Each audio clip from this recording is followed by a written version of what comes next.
Well, we are just under 2 weeks away from the 2016 edition of the University of Tasmania Launceston Cycling Festival, and with thanks to the City of Launceston, a great supporter of this event. We're in the City Park this afternoon, right near the start-finish line, and it's great to catch up with two local favourites whose curtain will be drawing down at the end of this event. Bernie and Wes Sulzberger join me now. Boys, good afternoon. Thanks for your time. No worries, thank you.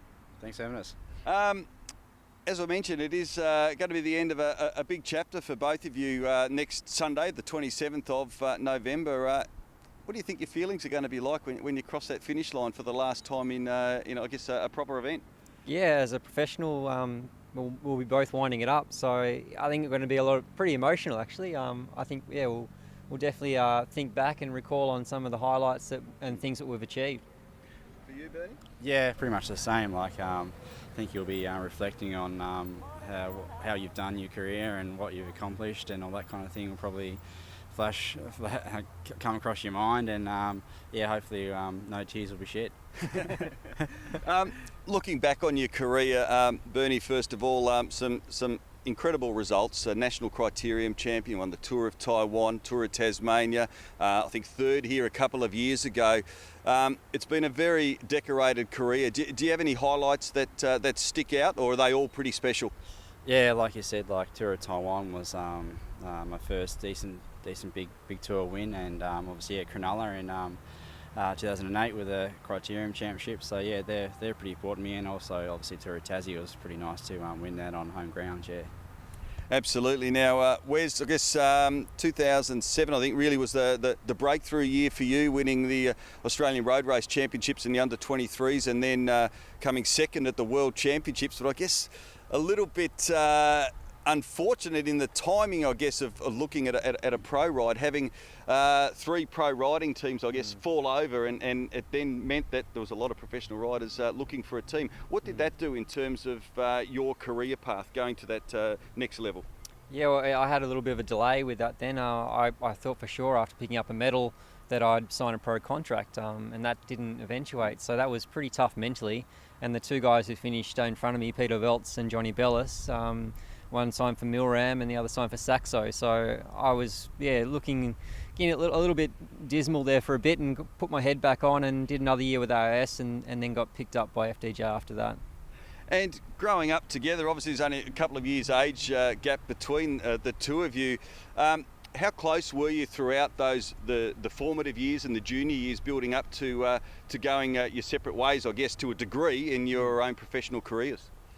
Yeah, Wes was in the AOS, and we never really raced that much together, to be honest. We raced in Tour of Beauce, and I don't think there was many races we actually raced together. This grid here and stuff at home. But yeah, when we were overseas, we didn't really see a lot of each other. But yeah, it was good growing up and obviously training and racing together when we were back home, obviously.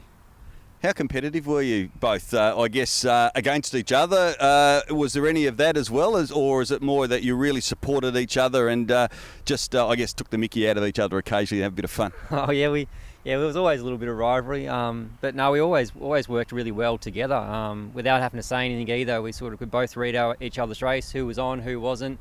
And probably one of the highlights for me was when Bernie helped me out win a Herald Sun Tour stage. I was away with another German rider from Weisenhof, and he didn't know that we were brothers, and come into last corner, Bernie let my wheel go and I took off and threw my arms in the air, and the German was jumping up and down after the finish. So that was really good teamwork. I didn't ask Bernie to do that, it just happened. So yeah, it's good rivalry, but we also help each other out. Fantastic. Now, the Stand Shaker Cycling Classic, it's a great event for Launceston, and you must be really excited that you can do it together. Of course, you've got Gossy in the same boat, who's going to be retiring. Richie Porter will be here, and some great women riders as well. Georgia Baker will be here. Almost a perfect scenario to finish in the City of Launceston Stand Shaker Cycling Classic, I guess. Yeah, like you said, like you touched on Gossy, he's grown up with us from down Clary Gully, obviously, and it was pretty good racing and training growing up with him. We did a lot of training with him as juniors, and he's obviously a standout. And yeah, it's nice to finish on a nice note with Gossy as well. And for you, Wes? Yeah, very much the same. All of us three grew up together. We were riding motorbikes and BMXs and mountain bikes around Flowery Gully, and yeah, to all three of us wrap it up here together, I think it's pretty special. Retirement. How difficult a decision was that?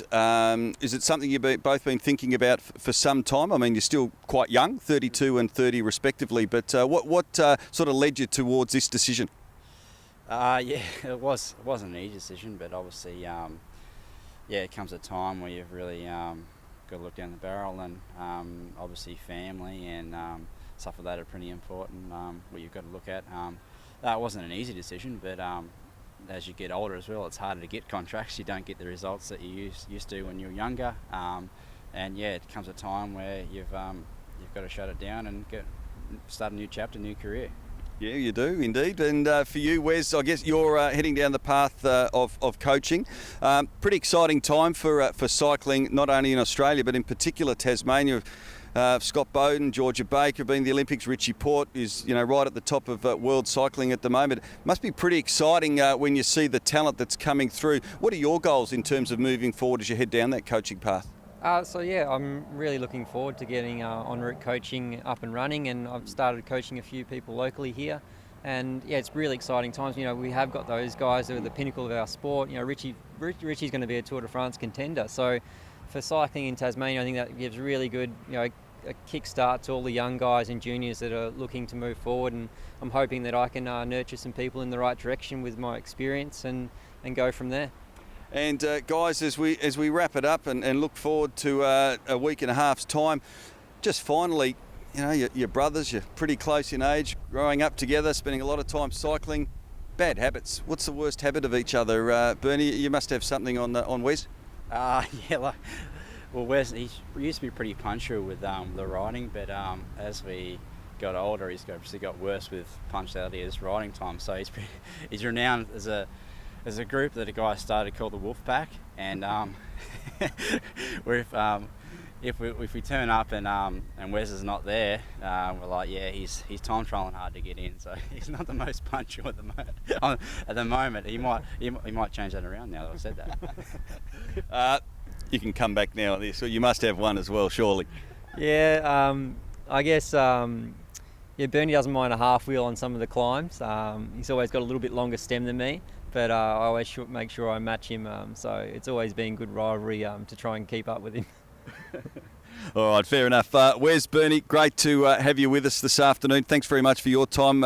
Just a week and a half left to go until the Stand Shaker Cycling Classic. We're going to have the streets packed here in Launceston. Just a quick one, the course with the hill climb in particular. Just about spot on now, isn't it? It really does suit everyone, the sprinters and of course also those that like a bit of a climb. Yeah, we've got a really good mix there now with this course, and I think it's definitely one that should stick. It was really interesting last year how the race was just starting to really break up. I think we're racing an hour for this year. I think it was only 45 last year because they were worried that hill was going to be too tough. So this year is going to be pretty exciting. I think we'll see a little bit bust up in that last 15 to 20 minutes.